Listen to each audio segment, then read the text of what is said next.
Diz assim a palavra do Senhor. E disse Jesus a Simão: não temas, de agora em diante serás pescador de homens. Vamos ler mais uma vez. E disse Jesus a Simão: não temas, de agora em diante serás o quê? De agora em diante serás o quê? Texto que eu li com vocês. Nós vamos falar sobre a pesca maravilhosa nesse texto. Jesus está na praia. De repente, há uma grande multidão. E ali é uma oportunidade de anunciar o Evangelho. Ele vai pegar emprestado um barco para facilitar aos ouvintes. E o barco que ele vai pegar emprestado é de Pedro. Se nós formos olhar dentro da história, nós vamos ver que haviam mais de 200 barcos ali naquela praia. E não foi coincidência ele ter escolhido justamente o barco de Pedro. Se é que eu posso já começar a liberar algo para a tua vida, não foi coincidência ele ter escolhido a tua casa. Não foi coincidência ele ter escolhido o teu endereço. Não foi coincidência ele ter escolhido aquele hospital para o teu nascimento. Não foi coincidência ele ter escolhido aquele ventre para te dar a luz. Não foi coincidência você estar aqui na primeira nessa manhã. E após entrar naquele barco, ele ministra a palavra. E Pedro, por certo cansado, porque já havia tentado pescar durante toda a noite sem sucesso. E aí Jesus vai olhar para ele e fala: pode voltar para o mar alto e lance a rede. Eu imagino Pedro olhando para Jesus sem o questionar, mas em sua mente pensando: eu entendo de mar, eu entendo de peixe, e por certo hoje o mar não está para peixe. Mas Jesus manda ele voltar e ele volta. E quando ele volta, e na ordem de Jesus ele lança a rede, a palavra vai nos dizer que é tanto peixe, tanto peixe, tanto peixe, tanto peixe, que se ele não divide com os seus companheiros, o barco por certo iria a pique. Uma coisa é você tentar pescar sem Jesus no teu barco. Outra coisa é quando Jesus entra no teu barco e diz para você: lança a rede. Uma coisa é você no teu trabalho tentando exercer o ofício sem Jesus no trabalho. Outra coisa é Jesus no seu trabalho dizendo: vai por aqui, vai por ali. Uma coisa é você na tua casa tentando resolver as coisas do seu casamento sem Jesus no meio. E geralmente o negócio não dá certo, né?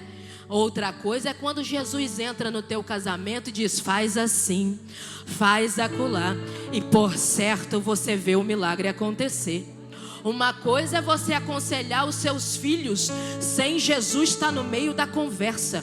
Outra coisa é quando você traz Jesus para o meio da conversa e ele diz: fala assim, fala daquele outro jeito, e você vê o negócio fluindo. Quando Jesus está no nosso barco, irmão, o negócio é diferente.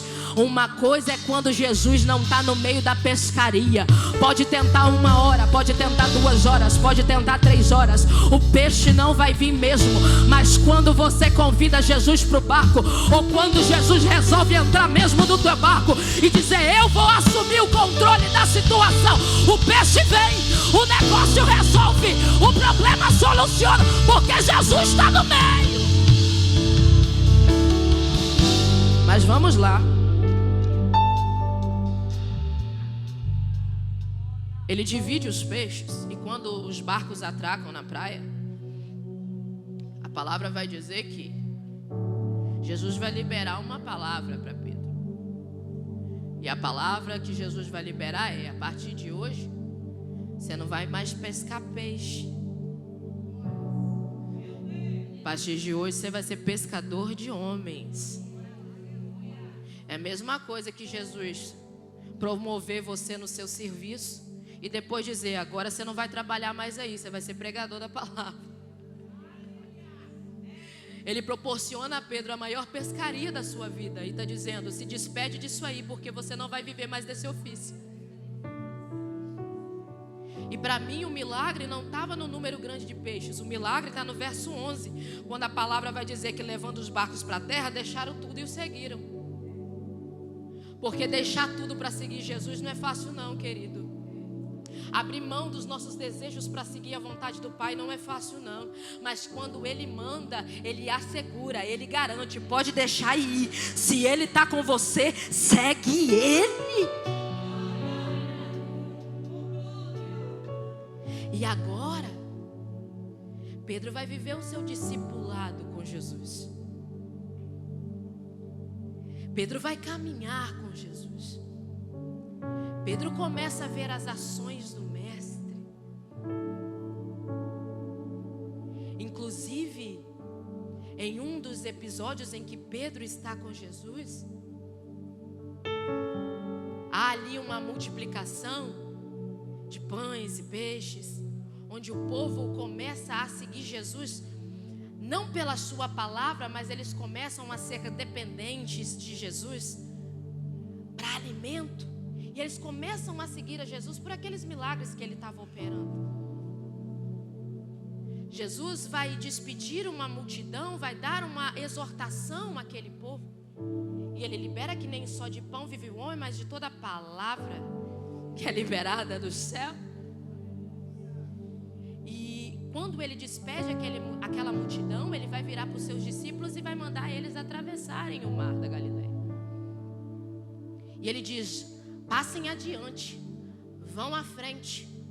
Jesus sobe um monte para orar e manda os seus discípulos atravessarem para o outro lado. Ô irmão, eu meio que fico com Moisés, sabe? Se o Senhor não for comigo, eu não arredo meu pé daqui não. Olhando e reparando bem nesse texto, parece uma pegadinha de Jesus. Vai na minha frente e chega do outro lado. Quem em sã consciência vai conseguir imaginar que vai pegar um barco e vai conseguir chegar na frente de Jesus em algum lugar? Eles pegam um barco e eles começam a remar.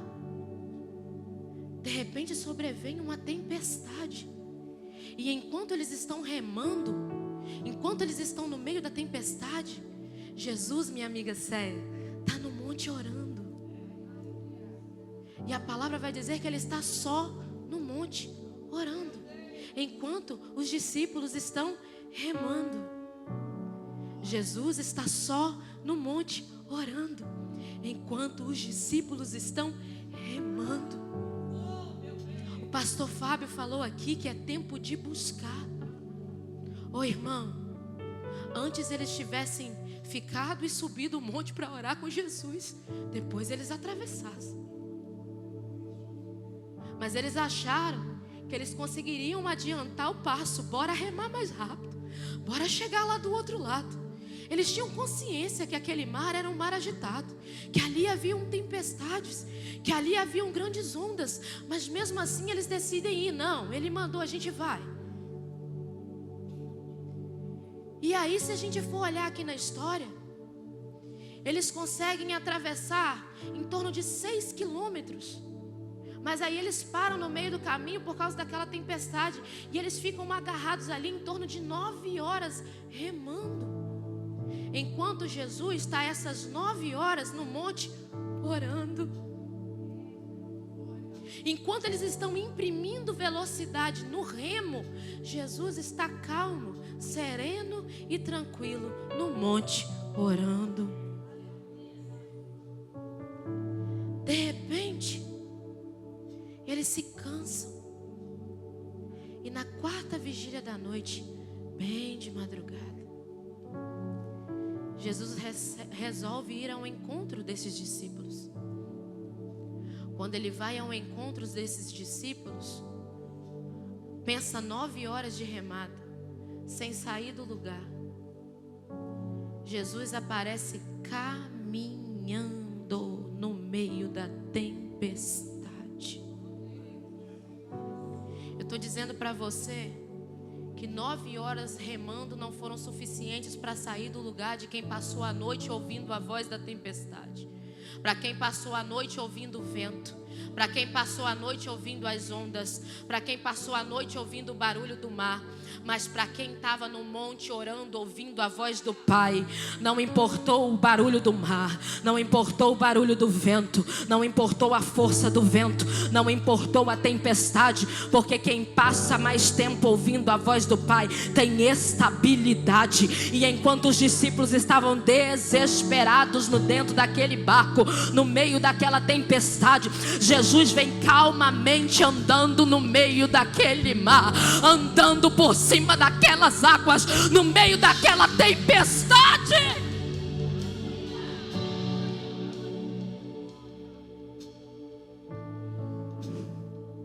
E ele vai dizer: não temas. Aí Pedro resolve dizer: se é o Senhor mesmo, me faz ir até aí, o Senhor. Os discípulos com medo. De repente Pedro desce do barco e começa o encontro de Jesus. E no meio dessa caminhada para esse encontro, Pedro, que passou a noite toda ouvindo o vento, ouvindo o mar, ouvindo o barulho da tempestade, ouvindo o barulho das ondas, começa a afundar. Só que note, no mesmo mar onde Pedro afunda, Jesus, que passou a noite no monte da oração, está de pé.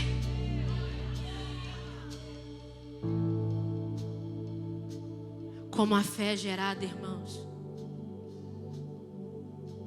A fé é gerada ouvindo a palavra. A fé é gerada ouvindo a voz do Pai. Se você continuar ouvindo a voz do vento, se você continuar ouvindo a voz do inimigo, se você continuar ouvindo a voz do vizinho, se você continuar ouvindo a voz do teu opressor, você vai continuar afundando, você vai continuar remando e não saindo do lugar, você vai continuar afundando. Mas se você voltar para o monte da oração, se você voltar para o caminho da intimidade, se você voltar para o lugar onde o Pai falava com você, aquele cantinho do teu quarto, aquele cantinho onde você buscava, você vai voltar a ouvir a voz dele, e ele vai te dar estabilidade, e você vai conseguir passar por essa tempestade.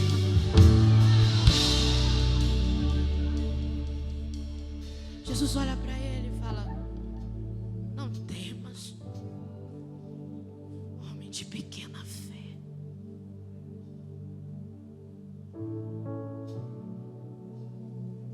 Ele vai acalmar aquela tempestade e eles vão atravessar.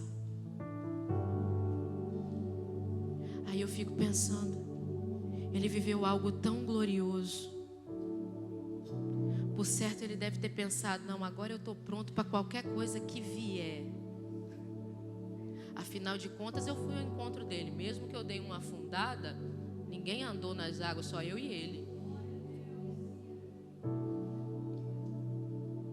Aí num diálogo entre os discípulos, eles começam uma discussão sobre quem seria o maior.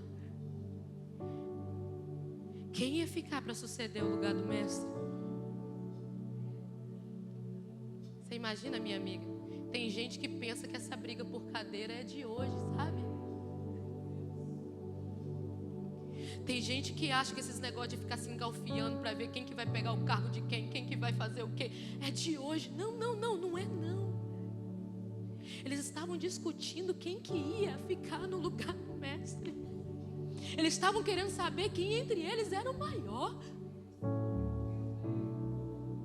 Aí Jesus vai chegar e vai falar assim: ah, meu filho, o maior é o menor, aquele que se dispõe a servir, aquele que está disposto ao serviço do reino. É esse.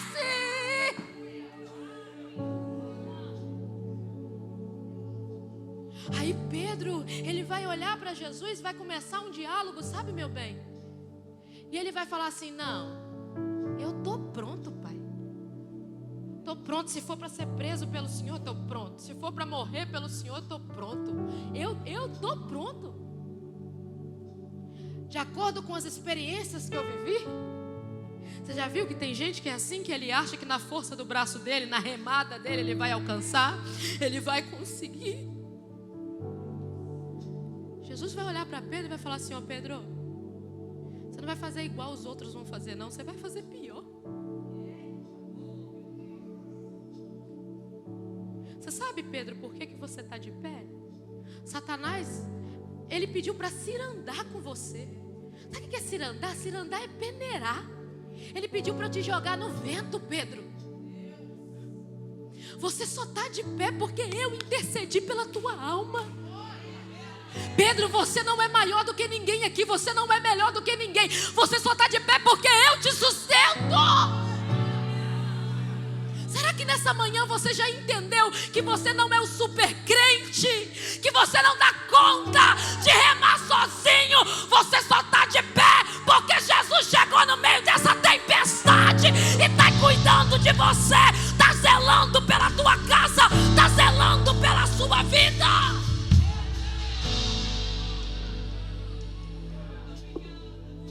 Meu Deus, labaias.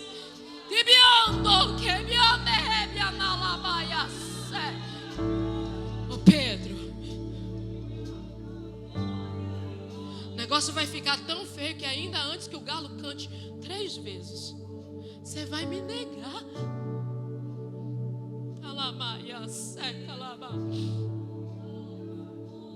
Irmãos, passa-se um tempo, eles vão lá para o Getsemane. Sobe Jesus, sobe Pedro, Tiago, João.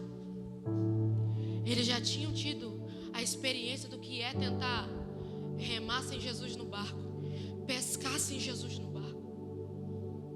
Eles já tinham tido a experiência do que é a diferença entre quem passa uma noite na oração e quem passa uma noite tentando na força do remo. Agora eles vão subir com Jesus para o monte. Jesus se afasta deles e vai orar. Quando Jesus volta para orar, para olhar o que estava acontecendo, qual era a posição daqueles 3? Eles estavam dormindo. Às vezes a gente olha, a gente parece que fica meio revoltado. E quando a gente vai lá para Faraó, com aquele povo do Egito, e acontecia aquilo tudo, daqui a pouco vinha milagre e eles pecavam de novo. Vinha milagre e eles pecavam de novo. E a gente olha e fala: parece que esse povo é burro, não tem lógica isso. Ô irmão, a gente é igual ou é pior. Jesus mostra pra gente, Jesus faz na vida da gente, Jesus realiza o milagre. Daqui a pouco a gente está reclamando tudo de novo. A gente está falando que está desanimado de novo. A gente está falando que quer entregar o cargo de novo. A gente está falando que já não quer ir no culto de novo. A gente é igual ou pior.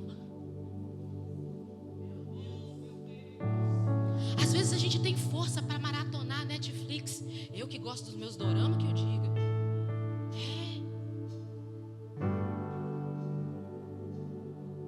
Às vezes a gente tem força para passar uma noite elaborando um trabalho. Às vezes a gente tem força para passar uma noite fazendo algo, qualquer coisa, outra coisa que não envolva o evangelho. Mas quando é para dobrar o joelho para orar, ô irmão, que sono que dá. Quando a gente senta para ler a palavra, quantas distrações aparecem. A oração muitas vezes é: dorme com Deus, Deus, multiplica meus pecados. Alguém aqui já dormiu orando? Irmãos, até dentro da igreja o cansaço era tanto que o Michael viu que eu já estava muito tempo de joelho. Ele me cutucou, eu fiz assim: estava dormindo. Ainda bem que não estava na janela. Parece brincadeira, irmãos, mas a gente não sabe mais nem o que falar com Deus. A gente está perdendo o diálogo com o Pai. Oh irmãos, duro não é ouvir essa palavra, duro vai ser ouvir: apartai-vos de mim, maldito, que eu não vos conheço. A falta de intimidade gera esfriamento. Se você se casa, você será íntima do seu esposo. Se você não for íntima do seu esposo, se você não tiver intimidade com ele, ele pode até anular o casamento. Agora você pensa, a gente ter o nosso noivado anulado porque a gente não teve nenhum grau de intimidade com ele. Dá para cantar sem ser íntimo. Dá para pregar sem ser íntimo. Dá para rodar e falar no mistério sem ter intimidade com ele. Mas vai chegar uma hora em que as nossas obras serão reveladas e as máscaras vão cair. E quem for íntimo, irmão, vai ver o rosto dele, vai abraçar a ele. Mas quem não for, duras serão as palavras que vai ouvir.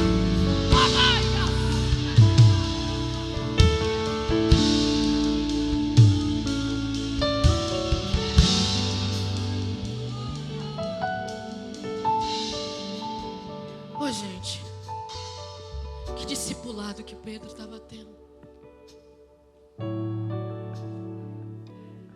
Jesus olha para aqueles discípulos dormindo e ele vai perguntar para eles: será que nem uma hora vocês podem vigiar comigo? Das 24 horas do dia que eu dou para vocês, será que nem uma hora vocês podem tirar de oração? Só que tem gente que quando ele já está fraco, ele usa as seguintes desculpas: fulano não vai no ensaio, eu não vou. Fulano não canta, eu não canto. Fulano não ora, eu não oro. Ele é 100% influenciável para o lado negativo da coisa.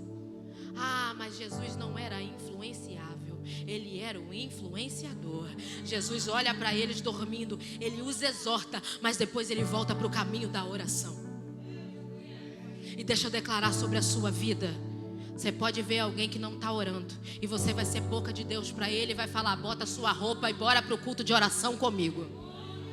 Você não vai ser aquele que vai ligar e vai falar: hoje eu não vou porque a irmã fulana não vai. Hoje eu não vou porque o irmão fulano não vai. Agora eu não vou orar não. Eu vou fazer errado porque o fulano faz errado. Eu vou usar isso porque o fulano usa isso. Você vai ser aquele que vai dizer: se conserta, se conserta, se conserta e vai voltar para as suas ocupações.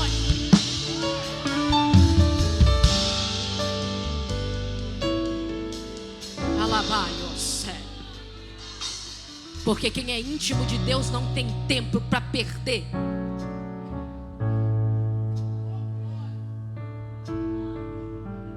De repente, Judas chega, dá o beijo em Jesus, o trai e o entrega aos soldados. Aí vem o Pedro, que estava dormindo na oração. Diz lá na minha terra, desembainha a peixeira da espada, a peixeira da bainha. Ele vai até Malco, que estava estudando para exercer o sacerdócio. E ele, por certo, ele queria acertar o pescoço desse menino, mas vai pegar na orelha. A orelha de Malco é arrancada. Naquela época, para se exercer o sacerdócio, eles não podiam ter nenhum tipo de deficiência. Geralmente quem não ora é assim.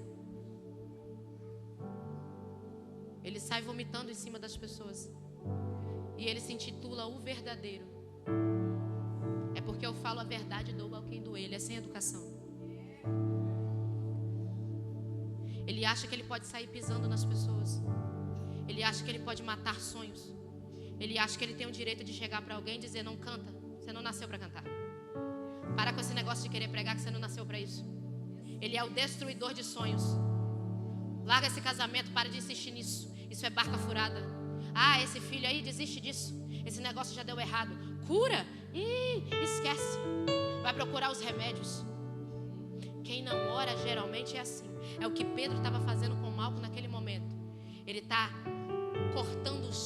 Malco, dizendo: pode parar de estudar, para você não tem chance mais. O ofício do sacerdócio não é mais para você.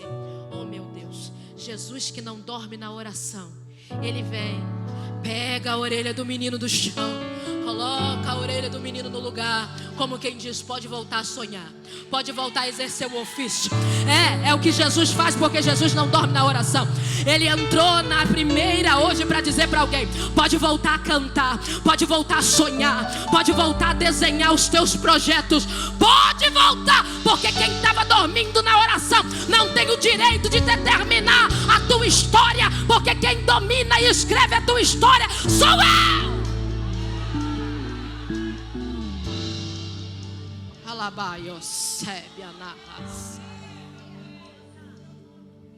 Só que ao mesmo tempo que aquele menino está recebendo uma segunda chance, Pedro também está. Porque sobre Pedro havia uma palavra, e a palavra era: Pedro, tu és pedra, e sobre essa pedra eu edificarei a minha igreja. Sobre Pedro havia uma palavra: tu não pesca mais peixe, tu pesca homem. Pedro!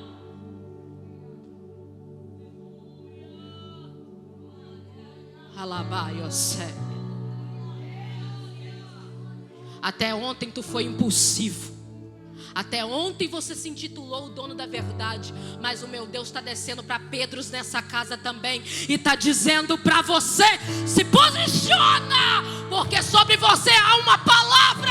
Eu não estou enxergando aqui o Pedro impulsivo, eu estou enxergando o Pedro pregador da palavra. E é por isso que você ainda está de pé, porque é uma palavra liberada sobre a sua vida.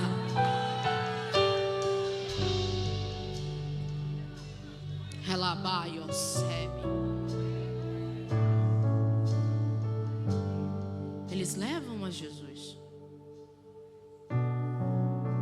Aí o que Pedro faz? Começa a se esconder, com medo. Jesus começa o caminho da crucificação. Pedro está escondido. De repente, ele chega até o pátio. No pátio havia um braseiro aceso. Pedro vai se sentar em volta do braseiro. Ele senta em volta desse braseiro e de repente uma serva se levanta e diz: você é um deles. E ele vai dizer que não conhece a Jesus, e o galo vai cantar a primeira vez. De repente outro se levanta e fala: sim, você era um daqueles, você andava com ele. Ele vai dizer que não conhece. Ele nega pela segunda vez e o galo canta mais uma vez. Quando o terceiro se levanta e ele vai dar mais uma negativa, antes que ele terminasse de falar, o galo canta pela terceira vez. De onde Jesus estava, Jesus consegue fitar os olhos nos olhos de Pedro. A culpa cai sobre Pedro e ele chora amargamente. Aí sabe o que Pedro vai fazer depois desse episódio? Jesus vai ser crucificado. A culpa está sobre Pedro. Pedro vai voltar para a pescaria. Porque todas as vezes que a gente erra, a gente sai da rota que Jesus traçou para a gente. A gente volta para o lugar de onde Jesus disse que não era mais o nosso lugar. Pedro vai voltar a pescar. Jesus é crucificado. Ao terceiro dia ele ressuscita. E em uma das suas últimas aparições aos seus discípulos, ele vai encontrar com seu amigo Pedro.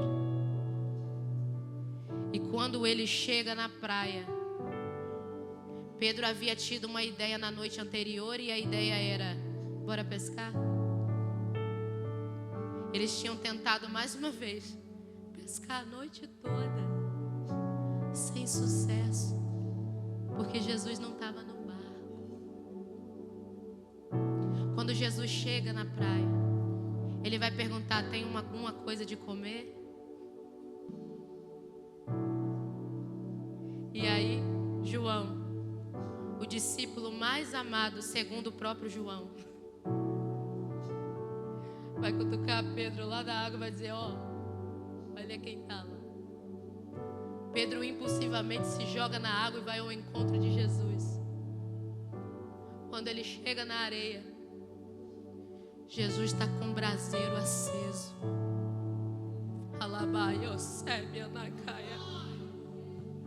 Naquele braseiro já tinha um peixe fresquinho sendo assado, tinha pão. Por certo, aquele alimento não era da terra, porque o peixe já estava lá antes que eles tivessem chegado com ele. O alimento naquela manhã ia ser espiritual. Jesus recria o cenário da negativa de Pedro. Mais uma vez ele está diante de um braseiro. E a pergunta de Jesus para Pedro vai ser: Pedro, tu me amas? E para a primeira negativa, agora Pedro vai responder: eu te amo, Jesus. Então cuida das minhas ovelhas. Mais uma vez ele vai perguntar: Pedro, tu me amas? Ele vai dizer: eu te amo, Senhor. Então cuida das minhas ovelhas. E para a terceira negativa ele vai perguntar: Pedro, tu me amas? E a resposta de Pedro é: tu sabes. Sabes o quê? Sabes que eu neguei. Sabes que eu errei. Sabes que eu falhei. Sabe que eu virei as costas no dia que o Senhor mais precisou de mim. Tu sabes. Mas no fundo tu sabes, Senhor, que mesmo sendo falho, mesmo sendo pecador, mesmo tendo errado, sim, eu te amo.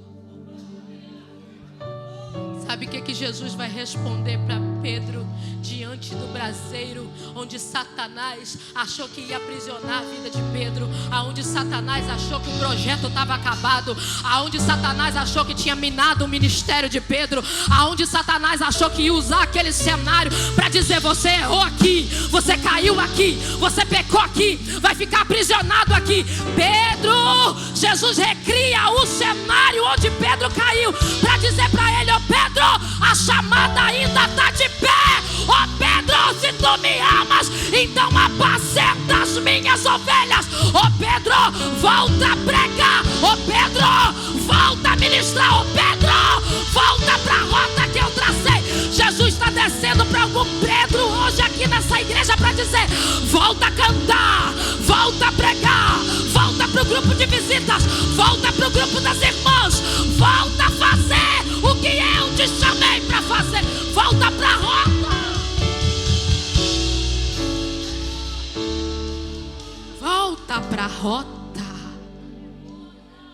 Alabaio céu e dequebia. Ilamayon dequebia na labaia. Volta para a rota hoje. Ele me andou quebia. A graça veio para te trazer de volta para a rota de onde um dia você saiu e Satanás colocou na tua cabeça que você não servia mais para exercer o ofício. Jesus está descendo e dizendo: você serve sim. Alabaio. Você é precioso sim. Então volta. Alabaio. Se coloque sobre os seus pés.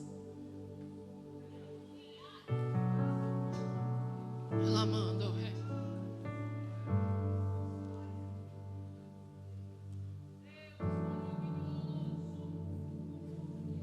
Pedro é tão tocado por aquela palavra que um homem que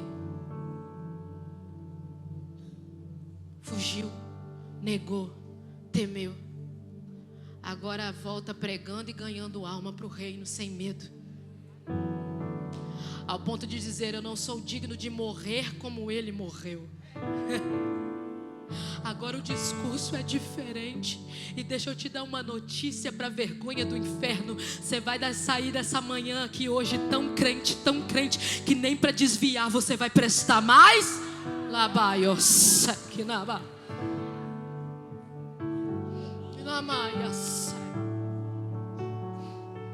E eu quero convidar você, enquanto nós adoramos ao Senhor, que estava diante de um braseiro de acusação, assim como Pedro. Meu Pai, que recria o cenário hoje, e está com um braseiro aqui com peixe fresquinho para você se alimentar nessa manhã, e está dizendo: volta, reata a aliança hoje. A graça do Senhor Jesus Cristo, o amor de Deus, a comunhão do Espírito Santo, seja com todos vós, desde agora e para sempre. E todos digam amém.